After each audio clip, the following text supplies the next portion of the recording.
She pointed at me with the baby in her arms and said, "Don't touch my child."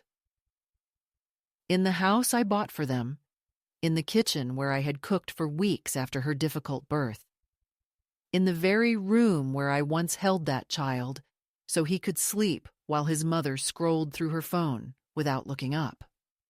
I stood frozen, my hand halfway stretched, my palm trembling, not from weakness, but from something colder than arthritis, rejection so sharp it cut through bone. My grandson's little hand reached toward me, soft fingers opening and closing in that searching gesture babies have when they want to be held. But she turned away, as if my touch were poison, as if 72 years of life, of raising her husband, of losing mine, of surviving everything that had come before, counted for nothing. She didn't even raise her voice. She whispered it, almost politely, like she was brushing crumbs from a counter. "Don't touch my child." Those words carved themselves into me deeper than any insult ever had, because she meant them, because she wanted to erase me from his life before he even had a chance to know me. I am 72 years old now. I live above a small, used bookstore in a quiet street where the sound of delivery trucks mixes with the chatter of students from the nearby college. The apartment is narrow, the stairs steep, but I climb them every day, carrying bags of groceries without asking for help. People tell me I should not live alone at my age, that women like me need company or assistance. But solitude has never frightened me. What frightens me is being surrounded by people who pretend I do not exist, by family who look past me as though I were a shadow, clinging to the edges of their perfect photographs. Here, in this small space filled with secondhand furniture and a window that overlooks the bus stop, I am more alive than I ever was in the big, polished house where I was treated like an uninvited guest. My freedom is modest, but it is mine. I sleep when I want, eat what I want, answer to no one, and for the first time in years, I do not wake up rehearsing how to be invisible in my own family's home. I was not always invisible. I was a nurse for 35 years. I raised a son almost single-handedly after my husband died of a sudden stroke when Daniel was just 12.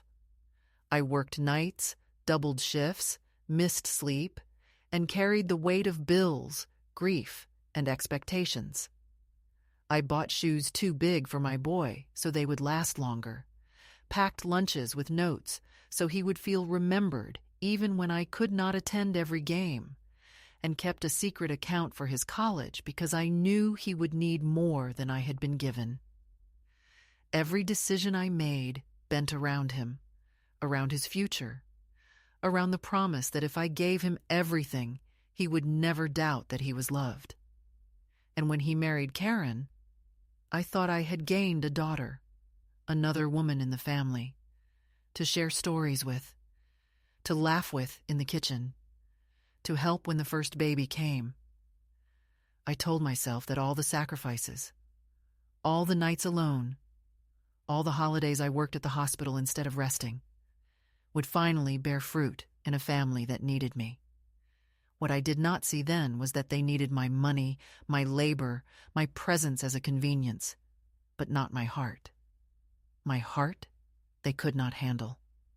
My heart was messy, opinionated, imperfect, too alive for the glossy picture they wanted to project. The house they live in now, the one where Karen told me not to touch my grandchild, was purchased with my savings. I sold bonds, cashed out the insurance money that was supposed to sustain me in my old age, and wrote the down payment check because my son said, "Mom, we can't do it without you. Just help us this once, and then we'll build a home for all of us. You'll always have a place here." Those were his words. Always a place. Always, it turns out, lasted just until the mortgage papers dried, and Karen began deciding where my shoes should be kept and when I should or should not use the living room television. It is strange how quickly generosity transforms into a leash around your neck when gratitude runs out. They never said thank you after the first year. It became assumed, like oxygen. I had given them breath, and they no longer felt the need to notice that I was still breathing myself. I remember the first time I held my grandson, hours after he was born. He was red and furious, fists clenched, lungs announcing his arrival like a trumpet, and when they placed him in my arms, he quieted. Just quieted, the way Daniel used to when I hummed to him in the cramped apartment with the leaking radiator and the second-hand crib. His little face turned toward my chest as though memory itself passed through bloodlines, as though he knew me without needing to be told. In that moment I thought, no matter what happens, this child will know me, and I will know him. But months later, I watched as Karen took him from me with the kind of smile women reserve for rivals. She said lightly, "He gets overstimulated," as if my arms were chaos. I told myself it was nothing, just a mother's fussiness. But the wall had already begun to rise brick by brick, a wall built from polite exclusions, half-truths, and silences. By the time she looked me in the eye and whispered, "Don't touch my child," the wall was finished. I was on the outside looking in. People think the worst betrayals come in shouting matches or slammed doors, but I have learned the cruelest words are spoken softly. Karen never raised her voice at me. She never needed to. Her power was in exclusion, in turning my son against his own mother without ever demanding he choose, because silence is also a choice, and Daniel's silence weighed more heavily than her words. When she dismissed me from his room, from his routine, from his very arms, Daniel said nothing. He rubbed the back of his neck, avoided my eyes, and muttered, "Maybe just give them some space, Mom." Space, as though love were clutter, as though my presence were a tripping hazard in their new life. I tell you this not because I am asking for pity. I have lived long enough to know that pity is a cheap currency. I tell you because truth must be spoken somewhere, even if no one in my family will hear it. I tell you because the sentence, "Don't touch my child," became the hinge on which my old life closed and my new one opened. I did not know it then, standing in that kitchen with my hand frozen in midair. But those words were the start of everything that came next. The investigations, the court, the moment when a judge would hand me papers declaring that child legally safer with me than with his own parents. But before all that, before the courtroom and the sworn statements and the slow climb back into my own dignity, there was just that moment. Me, my grandson reaching, and a mother pulling him away as though love itself were contagious and unwelcome. The accusation did not come all at once like thunder. It came like dampness seeping through walls, slowly, invisibly, until one morning you notice the plaster is soft and the air smells of mold, and then you realize the house has been rotting around you for far longer than you admitted. I remember the first time Karen planted the idea, so delicately that I almost thanked her for it. We were in the living room, the baby fussing in his bassinet, and I was leaning over to sing the lullaby my own mother once sang to me, the one with the low, steady hum that always calmed Daniel when he was a child. Karen smiled that tight smile of hers and said, "It's sweet that you try, but babies this age can get confused by too many voices. He needs consistency." Consistency, as though my voice, The very sound that raised her husband into manhood was a dangerous variable. I stepped back without argument, but I felt it then. A seed planted. From that moment on, she never let me hold him without commentary, without a suggestion, without a faint shadow of doubt cast like a stain across my competence. The real blow came months later, after a series of small humiliations that I had swallowed, because mothers of sons are always told to be careful, always told not to interfere, not to frighten away the wife who holds the gate to your grandchildren. One evening, after dinner, I reached for the baby, who was drooling happily in his high chair. My hands were steady, my arms strong enough, but Karen intercepted me, lifted him out herself, and said with a light laugh, "We just don't want any accidents, do we?" I asked quietly. "What accidents?" And she tilted her head in that pitying way that makes you feel like you are already guilty of something unspeakable. And she said, "Well, you know, sometimes older people forget things. It's not their fault. It's just nature." She said it as if she were discussing the weather, casual, obvious, irrefutable. I looked at my son then, searching for him to contradict her, to laugh and say, "Don't be ridiculous. My mother has more sense in her little finger than we both do in our whole bodies." But Daniel did not laugh. He did not contradict. He only cleared his throat, looked down at the table, and said nothing. And silence, in that moment, was a verdict. After that, the pattern grew sharper. Karen would tell guests within earshot, "Mom's memory isn't what it used to be." And she would say it with a kind of affectionate chuckle, as though she were protecting me from embarrassment, when in truth she was planting the image of a senile old woman in every listener's mind. When I misplaced my reading glasses, she made a show of finding them on the counter and said, "See? This is exactly what I mean. She just forgets." If I repeated a story from the past, she would touch my arm gently and murmur, "You already told us that, remember?" And the implication hung there, poisonous and heavy, that I was slipping. I began to question myself, to hesitate before speaking, to keep quiet when I might have told a story or offered advice. I thought I was preserving peace, but in truth I was building the very cage they wanted for me. The catalyst, though, the moment that turned this quiet erosion into a war, happened the morning the social worker arrived. A woman in her 30s, polite but firm, with a clipboard in her hand and eyes that scanned the house not with curiosity, but with suspicion. She asked for me by name. "We received a call," she said, "about concerns regarding your ability to safely care for your grandson." My stomach dropped.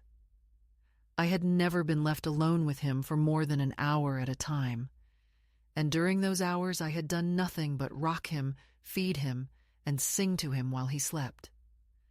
I asked her who called, but she smiled the professional smile that reveals nothing and said, "These things are anonymous, ma'am."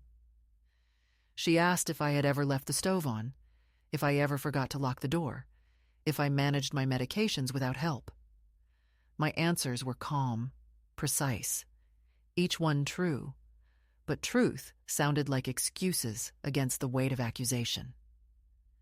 Karen stood in the background, arms folded, face arranged into a portrait of concern, and Daniel paced by the window as though he were caught in a storm not of his making. Not once did he step forward to defend me. Not once did he tell the woman that the accusations were absurd. I felt my chest tighten as the questions went on, each one slicing away at my dignity. "Have you fallen recently? Do you drive? Do you sometimes lose track of time?" By the end, I was gripping the arm of the chair so hard my knuckles ached. because what I wanted to shout was that I had spent decades saving lives, that I had administered medications to patients with far more precision than most doctors, that I had raised a boy into a man who now let me be interrogated in my own home. But shouting would only confirm their story of instability. So I answered with steady voice, thanked her for coming, and when she left, I excused myself to my room before they could see the tears fall. That night, I heard them talking in the kitchen after they thought I had gone to bed. Karen whispered, but walls in that house carried sound like secrets, desperate to be heard. We have to think about the baby's safety, she said. Daniel muttered something I could not catch, and then she continued, sharper now. If something happens while she's alone with him, it's on us. People will blame us. We need to set boundaries. Boundaries. That word again, as though love were a trespass, as though I were some stray animal that had wandered too close to their nest. I lay in the dark staring at the ceiling, realizing with a clarity that chilled me. They were building a case. Every whispered suggestion of my forgetfulness, every intercepted gesture, every polite dismissal had been scaffolding, and now the structure was nearly complete. The social worker's visit was no accident. It was the proof of their plan. They were preparing the world to believe I was unfit, not just as a caregiver, but as a human being worthy of trust. And my son, my only son, the boy I had worked myself to the bone to raise, was letting it happen. The betrayal was not only that Karen wanted me gone, that I could almost understand. Some women are threatened by mothers-in-law. Some women want to rule their house without interference. No, the betrayal was that Daniel, my Daniel, chose silence over defense, distance over loyalty. When Karen said, "Don't touch my child," it was cruelty. When Daniel let her say it, it became abandonment. That was the moment the ground shifted beneath me, the moment I understood that if I did not act, I would be erased completely, written out of the story of my grandson's life as though I had never existed.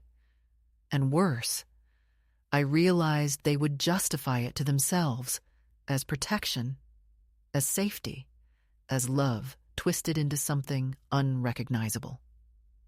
That night, after their voices faded into sleep, I rose, dressed quietly, and went into the study where the filing cabinet stood. I opened the drawer that held the mortgage papers, the bank transfers, the documents that bore my name beside theirs, and I placed my hand flat on the folder. My hand did not shake. My mind was clear. For the first time in years, I felt not like an intruder, but like the owner of my own choices. They thought they were building a case against me, but what they had forgotten was that I, too, could build. And I would. What followed was not a single explosion, not the kind of fight neighbors overhear and whisper about later, but rather a quiet suffocation, a steady thinning of air until breathing itself becomes labor. After the visit from the social worker, the house changed in ways that were invisible to strangers, but undeniable to me. Subtle adjustments meant to shrink my presence inch by inch. Karen no longer asked me to watch the baby, not even for a few minutes while she showered or went to the store. Instead, she strapped him into the car seat even for the shortest errands, as though leaving him with me for 10 minutes carried risks too grave to imagine. When friends came over, she spoke of routines and milestones, but never mentioned that I lived under the same roof, as if I were a ghost who haunted their rooms but did not belong in the family portrait. The baby, my sweet boy, still recognized me. He would stretch out his arms when I entered the room, babble syllables that might have been my name, laugh when I sang the old lullabies under my breath. But each time he reached for me, Karen's hands intercepted, swift and polite, followed by a comment disguised as concern. "He's teething. Better not pass him around too much. He just napped.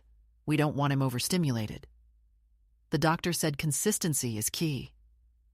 Always a reason, always an excuse, and always a wall between us.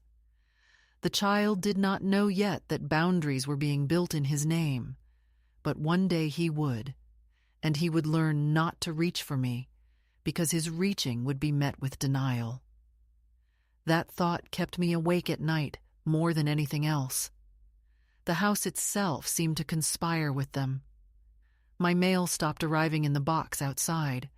When I asked about it, Daniel shrugged and said, "Probably mixed up at the post office." Weeks later, I found a stack of envelopes addressed to me shoved carelessly into a drawer in the hallway table, some unopened, some opened and resealed. Bank statements, medical reminders, even a birthday card from an old colleague. All of it hidden as though my correspondence were contraband. When I confronted Daniel, he laughed nervously and said, "Karen must have put them there to keep things organized." But what kind of organization depends on erasure? I began to notice my bank card missing for hours at a time, then reappearing in my purse. At first, I doubted myself. Perhaps I had misplaced it, but the charges that appeared on my statement told a different story. Online orders, baby supplies, high-end groceries, none of which I had bought. When I asked Daniel about it, his tone carried both guilt and irritation. "We're a family, Mom. We share things. Don't make it into a big deal." And what could I say? That sharing without consent is theft, even from your own mother. That generosity cannot be demanded, only offered. I said nothing because I saw the way Karen looked at me when I brought it up, the way her eyes glittered with triumph at every hint of weakness. Evenings grew colder not because of weather, but because of the silence. We would sit in the living room, television glowing, but I was no longer included in conversations. They spoke across me, around me, as though I were furniture. If I offered a thought, Karen smiled thinly and redirected the topic. If I laughed at something on the screen, Daniel looked uncomfortable, as though my amusement were inappropriate. I began to fold into myself, to measure every word before speaking, to leave the room early under the pretense of being tired. It was easier to vanish than to fight for a place at a table that had already decided I was surplus. The first escalation was not violence or shouting. It was control. My access to my grandson was cut down to rare moments stolen in hallways, brief touches when Karen's back was turned. My autonomy with money, with correspondence, with daily rhythms, was eroded under the guise of protection and efficiency. I was told not to lift heavy things, not to cook certain meals, not to carry the baby down the stairs. Each instruction sounded reasonable when taken alone, but together they formed a web that pinned me in place. I began to doubt myself, to wonder if perhaps I was slipping, if perhaps I was too old to trust. This was their greatest cruelty, not just to limit me, but to make me complicit in my own diminishment. Yet even in that shrinking, a part of me resisted. At night, I wrote notes to myself, long pages in a journal hidden under my mattress, reminders of what was real. You cooked for 50 years without burning a pan. You balanced hospital accounts during double shifts without an error. You drove Daniel to school every morning in rain and snow without an accident. These were facts, proof against the gaslighting that seeped through daily life.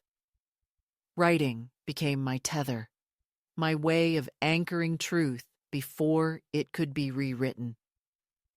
One afternoon, I returned from a walk to find Karen speaking with the neighbor at the fence, her voice carrying just enough for me to hear. "She forgets things sometimes," she was saying. "We're keeping an eye on it. It's hard, when parents get older." The neighbor nodded sympathetically, and I realized then that Karen was not just shaping Daniel's view, she was shaping the entire community's perception of me. Soon, I would be known as the forgetful grandmother, the one who had to be supervised, the one who could not be trusted. Reputation is a fragile thing. Once broken, it never quite returns. I confronted Daniel that evening when Karen was upstairs.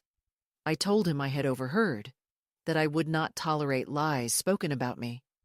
He rubbed his forehead, sighed, and said, "Mom, she's just worried. Don't take it so personally." Don't take it personally. As though my very identity was not personal. As though watching my competence and credibility stripped away piece by piece was a matter of casual misunderstanding. I wanted to shake him, to remind him of every sacrifice, every night spent at his bedside when he was sick, every bill paid, every dream encouraged. But he stood there, tall and weary, and in his silence, I saw not just a son, but a man who had chosen comfort over truth, who preferred a quiet marriage to a complicated loyalty. The escalation deepened when Karen began documenting things herself. I noticed her taking notes on her phone whenever I interacted with the baby. "If he cried in my arms," she typed. "If he spit up," she typed. Once, when I forgot to put a lid back on a jar of baby food, she photographed it on the counter. The implication was clear. She was building a record, a portfolio of my supposed incompetence. I felt watched in my own home, my every action weighed and cataloged for future judgment. It was a prison built from glances and keystrokes, and Daniel held the keys without ever admitting he was the jailer. I might have broken then, might have retreated fully into silence, had it not been for one small moment. The baby, now toddling, slipped while trying to stand and knocked his chin against the coffee table. Before Karen could even react, I scooped him up, pressed a cloth to the tiny cut, and rocked him until his cries subsided. He clung to me with desperate trust, his little fists gripping my blouse, his sobs quieting against my chest. Karen stood there, frozen, watching, unable to intervene because in that moment, her narrative cracked. He wanted me, not her, and nothing could erase the instinctive bond between us. For the first time in months, I felt my strength return, a reminder that truth still lived in small arms wrapped around my neck. The escalation did not stop, but that moment planted something inside me, a seed of defiance. I began to keep my own records, dates, times, actions, words.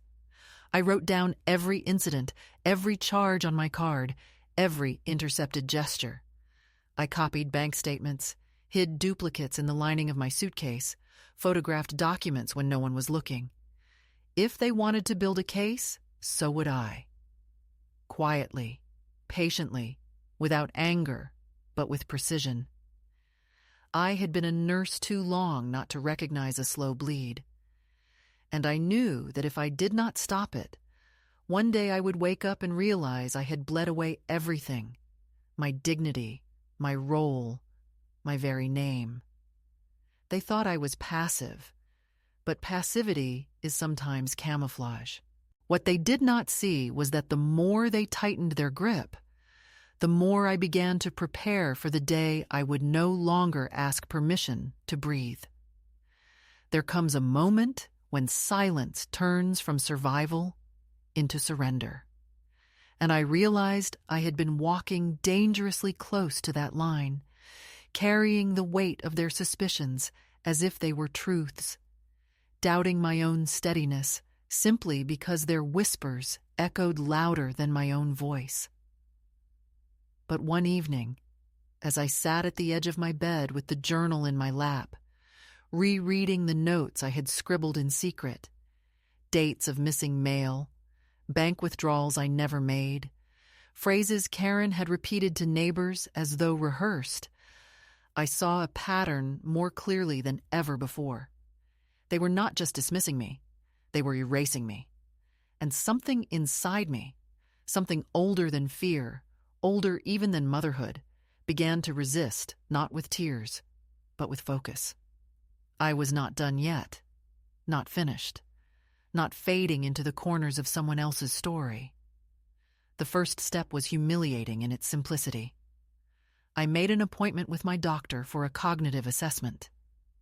It felt like betrayal to myself, as though I were accepting the premise of their accusations, but I knew it had to be done. The appointment was long, thorough, clinical. I answered every question, recited words backward, solved puzzles meant for minds half my age, and when the results came back, the doctor smiled gently and said, "Your cognition is entirely intact, better than many in their 50s. I asked for a printed copy, signed and sealed, and I folded it into an envelope I would not leave behind. Holding that document in my hands, I felt the first stirrings of a weapon, forged not from rage, but from proof. I also reached out quietly to a lawyer, an older man recommended by a neighbor I trusted, someone who had seen too many families dissolve under the weight of greed and suspicion. I walked into his office alone, clutching the worn leather purse I had carried for decades, and sat across from him while he reviewed the mortgage papers and the bank statements I had copied in secret. He listened without interrupting, his eyes narrowing slightly as I spoke of missing mail and unauthorized purchases, of whispered accusations and a social worker's visit. When I finished, he tapped his pen against the desk and said, "They are preparing to declare you incompetent, Mrs. Harlow. They want your assets under their control." My throat tightened, but I nodded. It was what I had suspected, but hearing it aloud turned suspicion into fact. "You need to protect yourself," he continued, "and you need to begin documenting everything with precision. Courts respond to evidence, not emotion." So I began. I purchased a small notebook no one had seen before and tucked it into the pocket of my robe. Every time Karen spoke against me, I wrote it down. Every charge I did not authorize, every piece of mail that disappeared, every time she denied me access to my grandson, I recorded the details with dates, times, even the tone of her voice. I learned to act small while thinking large, to let her believe she had me cornered while I was laying the foundation of my defense. My son never asked what I was writing, perhaps because he did not want to know, or perhaps because he had already resigned himself to the comfort of her narrative. The shift inside me was not loud. It was steady, deliberate, almost surgical. I realized I had been waiting all along, for Daniel to wake up, for Karen to soften, for someone else to rescue me from the quicksand of invisibility.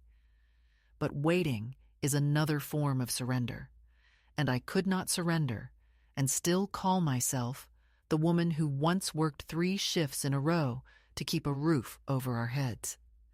So I stopped waiting. I began to act in small ways that stitched back pieces of myself.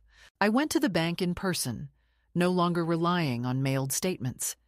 I opened a separate account in my own name, one Daniel did not know existed, and transferred what little I could salvage into it. The teller, a young woman with bright nail polish, asked if I wanted online access, and I shook my head. Paper only, safe, tactile, something no one could erase with a password. When I left the bank that afternoon, my steps felt lighter, my back straighter, because I was no longer just a dependent grandmother shuffling around someone else's kitchen. I was a woman with secrets of her own, with preparations they could not see. At home, I began to practice a kind of quiet theater. I let Karen believe her strategies were working, smiled when she suggested I was tired, nodded when she told neighbors I repeated myself. But in private, I read books, worked puzzles, did crosswords in pen, small rituals to remind myself, and eventually to remind others, that my mind was as sharp as ever. If Karen wanted to tell the world I was fading, I would arm myself with evidence that I was not only alive, but vigilant. The most difficult shift was emotional. For years, my identity had been braided tightly around my son and my grandson, around the idea of being needed. But need had become weaponized, turned against me as proof that I was fragile, when in truth it was they who leaned on me financially. They who used my history of sacrifice as a convenient inheritance. I had to unbraid myself, to separate the threads of who I was apart from them. I stood in front of the mirror one night and said aloud, "You are more than a mother. You are more than a grandmother. You are a woman with your own name." It felt foolish at first, almost childish. But then I remembered how many years I had gone without saying my name out loud, except to introduce myself as Daniel's mother, or the baby's grandmother. Saying it again, Martha, was like touching solid ground after drifting at sea. One evening, when Karen's parents visited and filled the house with their polished laughter and stories of vacations abroad, I sat silently at the table and listened. They spoke as though I were invisible, as though the woman who had paid for the house beneath their feet were a servant permitted to share a meal. And in that moment, instead of shrinking, I studied them the way I once studied patients. Posture, tone, the way Karen's mother gripped her wine glass too tightly, the way her father's stories looped back to himself. I realized then that their disdain had nothing to do with me. It was their own reflection they needed to protect, their own curated image. For the first time, their dismissal did not wound me. It clarified me. The midpoint was not a single event, but the accumulation of these choices.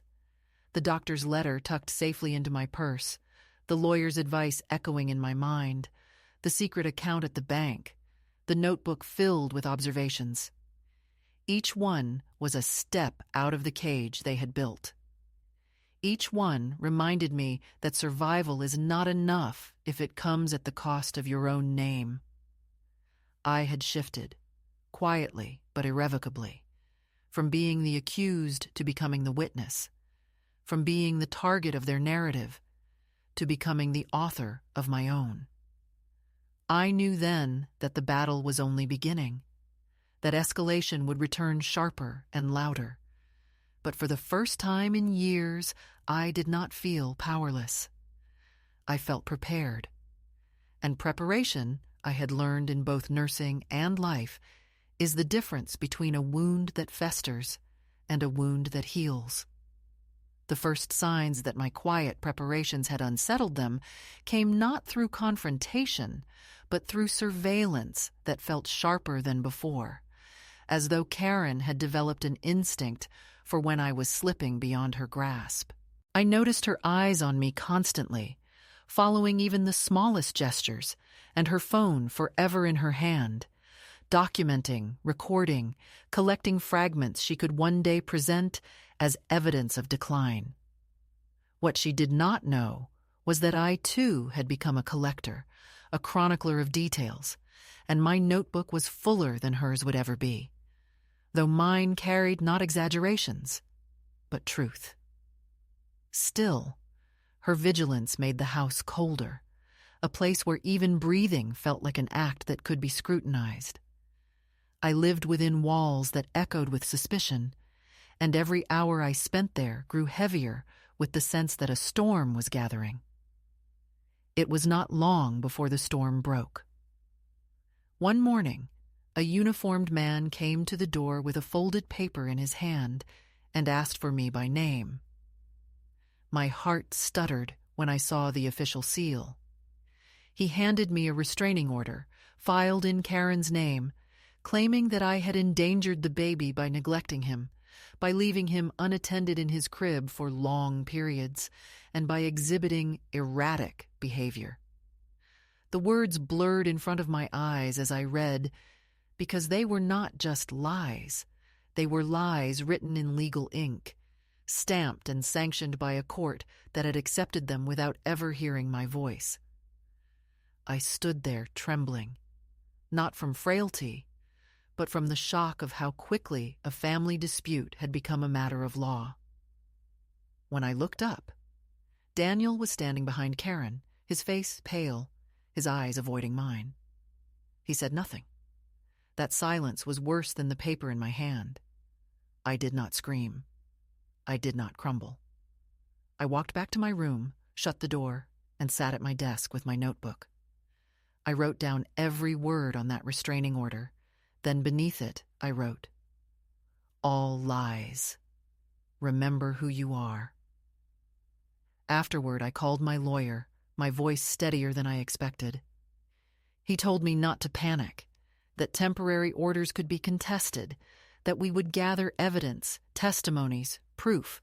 He reminded me of the doctor's report, the bank records, the documentation I had kept. For the first time in weeks, I felt a thin thread of gratitude for my own foresight. My hands still shook as I held the phone, but my mind was clear. I would not surrender to their script. The days that followed were brutal. Karen carried herself with the victory of a woman who believed she had finally cornered her rival, while Daniel moved through the house like a ghost, avoiding confrontation, pretending not to see the crack widening beneath our family. I overheard him telling Karen late one night, "She's not a bad person, but maybe it's safer this way." Safer. That word, sharp as a blade, lodged itself in me, as though I were a hazard, a defective appliance to be removed for the household's protection.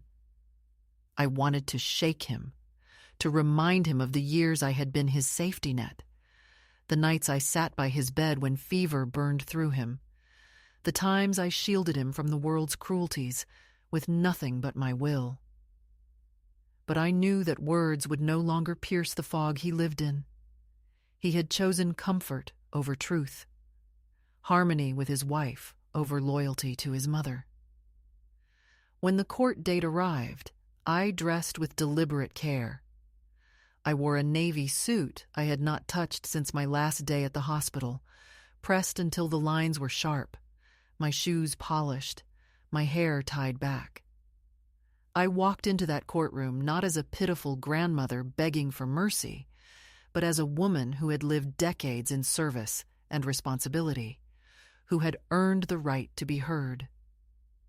Karen sat on the opposite bench, immaculate as always, her face composed into a mask of concern. Daniel sat beside her, his shoulders hunched, his tie crooked, his eyes fixed on the floor. When the judge read the accusations aloud, my chest tightened, but I breathed slowly, steadily, and when it was my turn to speak, I did not stumble. I presented the doctor's letter, the cognitive report stamped with authority. I laid out the bank statements showing unauthorized charges. I produced my notebook filled with careful entries, dates, and times in my own handwriting. I spoke clearly, recounting each instance when Karen had prevented me from holding my grandson, each false claim whispered to neighbors, each attempt to rewrite me into a caricature of incompetence. And then came the unexpected moment, the one I had not dared to imagine. The pediatrician, called by the court as a neutral witness, revealed that there had been concerns raised not about me, but about the child's home environment. Missed appointments, unexplained bruises dismissed as clumsiness, a report of excessive crying left unchecked. The words hung in the air like thunder. Karen's mask slipped for just a second, her lips tightening, her eyes flashing with panic. Daniel shifted in his seat, his face blanching. The judge leaned forward, her voice sharp now, asking for clarification, for records, for details. And suddenly, the tide turned. I sat silent as the courtroom shifted its gaze. The woman who had accused me of being unfit now sat under suspicion herself. The judge ordered further investigation, and in the meantime, temporary custody of the child was granted to me. The words echoed as if spoken from a great distance. Temporary custody, awarded to the maternal grandmother. I did not cry. I did not gasp. I simply nodded, signed the papers with a steady hand, and when the bailiff handed me the child, asleep in his carrier, I held him close against my chest. His little breath warmed my skin, and I thought, no one can tell me not to touch him now. But victory, if it can be called that, did not feel triumphant. It felt heavy, like a weight of responsibility laid across my shoulders. I left the courthouse with the child in my arms, my lawyer walking beside me, reporters gathering at the steps to ask questions I refused to answer. Karen did not follow me. Daniel did not call out. I glanced back once and saw them standing together, brittle and broken, their eyes filled not with remorse, but with rage. The battle was not over. It had only shifted ground. At home, in my small apartment above the bookstore, I placed the baby in a borrowed crib and watched him sleep. The silence was different now, filled not with erasure, but with fragile hope. Yet I knew the escalation had reached a new level, that Karen and Daniel would not accept this quietly. Their pride, their image, their control, these were forces stronger than love, and they would fight to reclaim them. I braced myself for letters, for lawyers, for visits meant to unsettle me. And they came. A week later, a letter arrived from Daniel, written in his neat hand, pages filled with accusations and pleas woven together, blaming me for tearing the family apart, insisting that Karen was misunderstood, that I was manipulating the courts.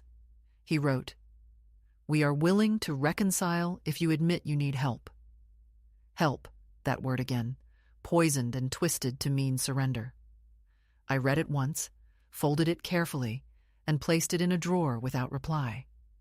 Silence, this time, was not surrender, but strategy. Karen tried subtler methods.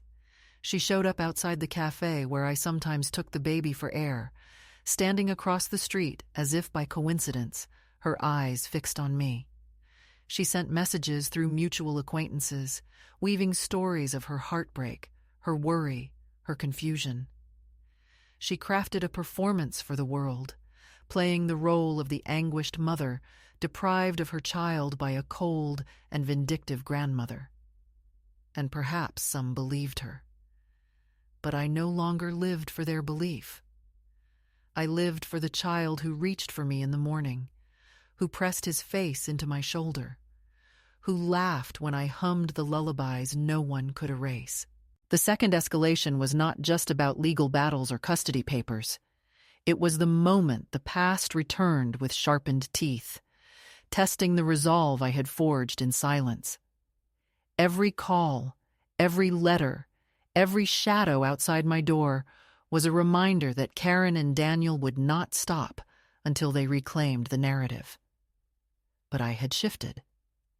I was no longer the woman who doubted her own memory, who shrank under their suspicion.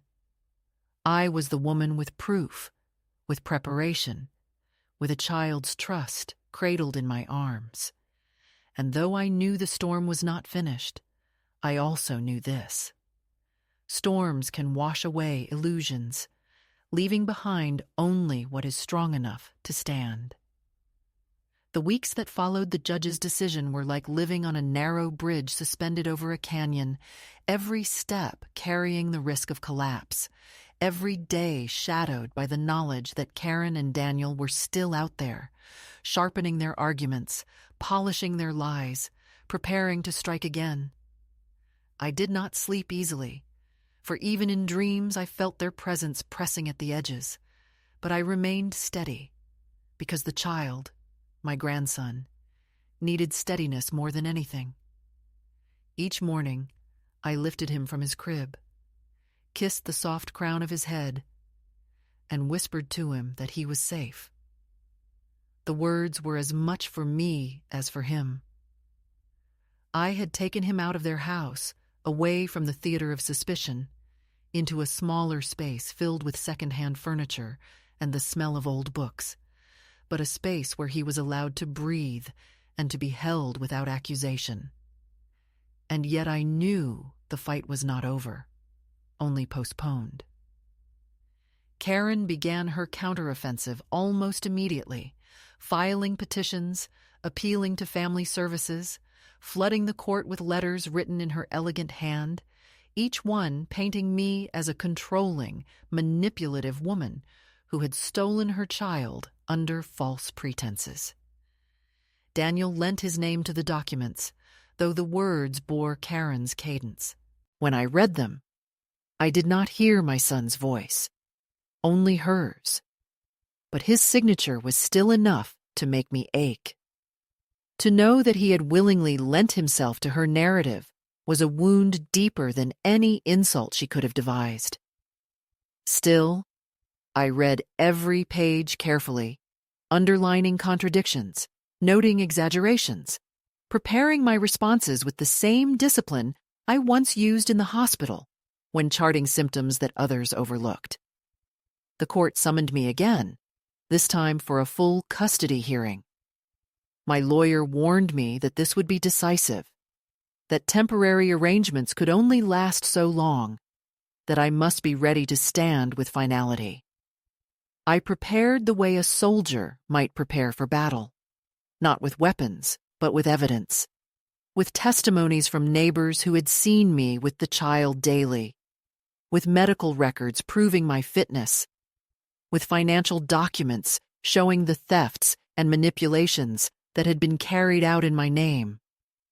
Every sheet of paper became a shield, every note in my notebook a stone laid into the foundation of truth. When the day came, the courtroom felt colder than before, the air heavy with expectation. Karen arrived in a tailored suit, her hair swept into a severe knot, her eyes bright with the hunger of someone who believes the performance will carry the day. Daniel followed, his steps hesitant, his suit ill-fitting, his tie crooked once more. I felt no triumph at seeing him diminished.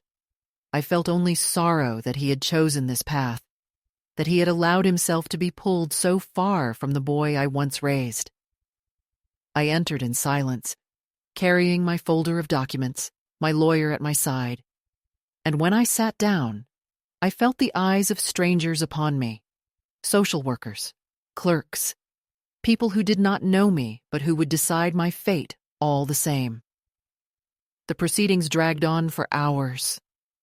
Karen spoke first, her voice trembling at the edges with practiced emotion. She described me as forgetful, unstable, overbearing, a danger to her child. She spoke of nights when I supposedly wandered the house confused, of days when I allegedly left the baby unattended for hours. She painted a portrait of a woman unraveling, of a grandmother who had crossed the line into delusion. As she spoke, she dabbed her eyes with a handkerchief, her voice cracking in just the right places, and I could see some members of the court nodding slightly, swayed by her composure. Daniel said little, only confirming her words with brief nods, his gaze locked on the floor. Watching him, I felt a pang so sharp I thought it might break me. But I did not let it show. When it was my turn, I stood slowly, placed my folder on the table, and began not with emotion, but with fact. I presented the cognitive assessment from my doctor, clear and undeniable. I laid out the financial records, the unauthorized charges, the missing mail. I produced my notebook, its pages filled with dates, times, and exact words. I handed over statements from neighbors, from the pediatrician, from colleagues who had known me for decades and attested to my clarity, my reliability, my strength. I did not raise my voice. I did not cry. I spoke steadily, each word landing like a stone dropped into water, creating ripples that spread outward. The judge listened. The lawyers shuffled papers, and for the first time I saw Karen's confidence falter. But it was not my evidence alone that shifted the room. It was the voice of an unexpected ally, the social worker who had first come to the house months earlier.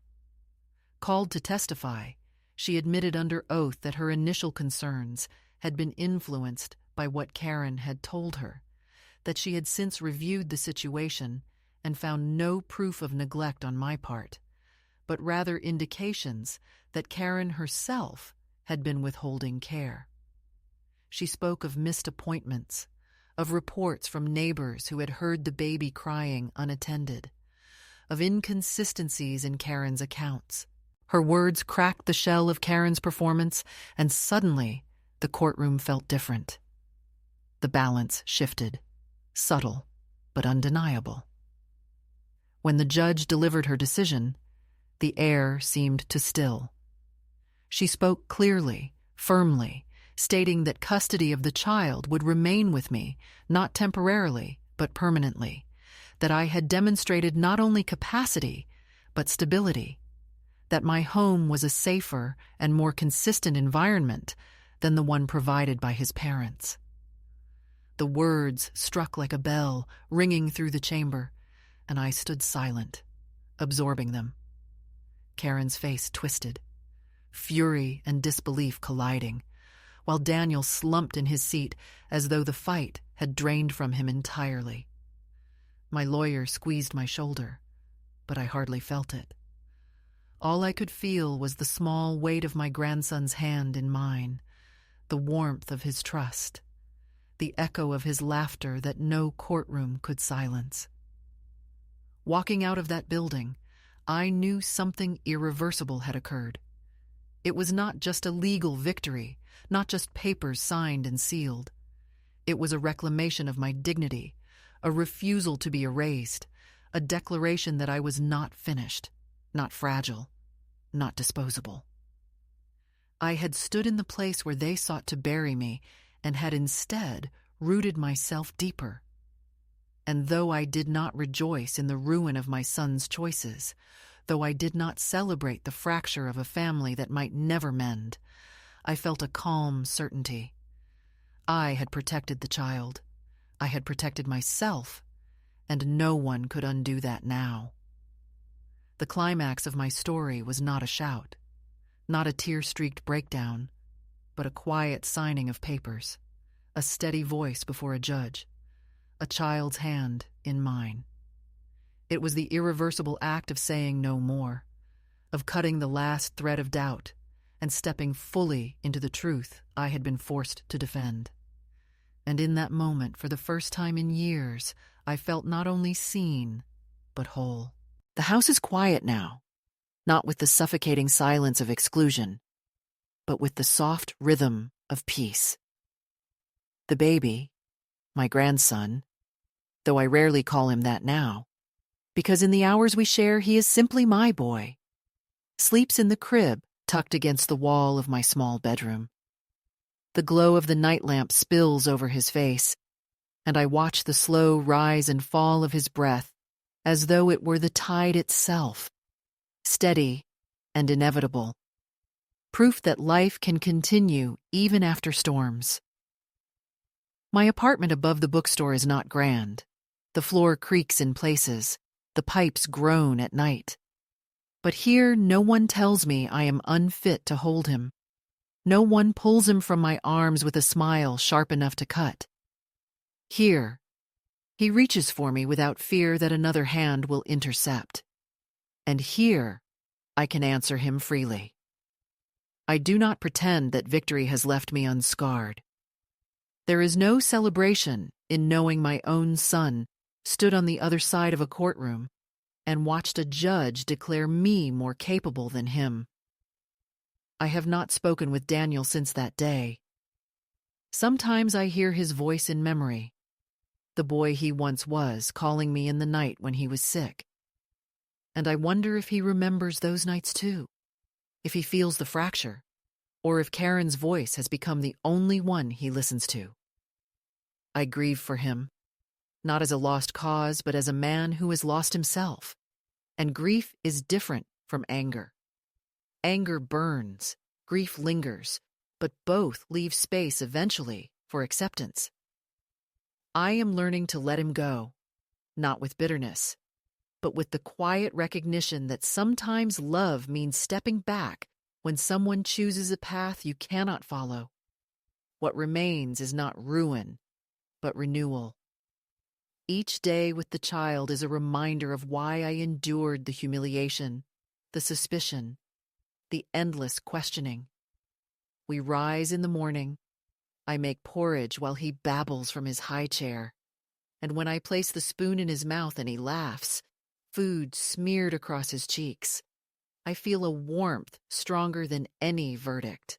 In the afternoons, we walk to the park, where he toddles across the grass, chasing pigeons, his small legs stumbling but determined.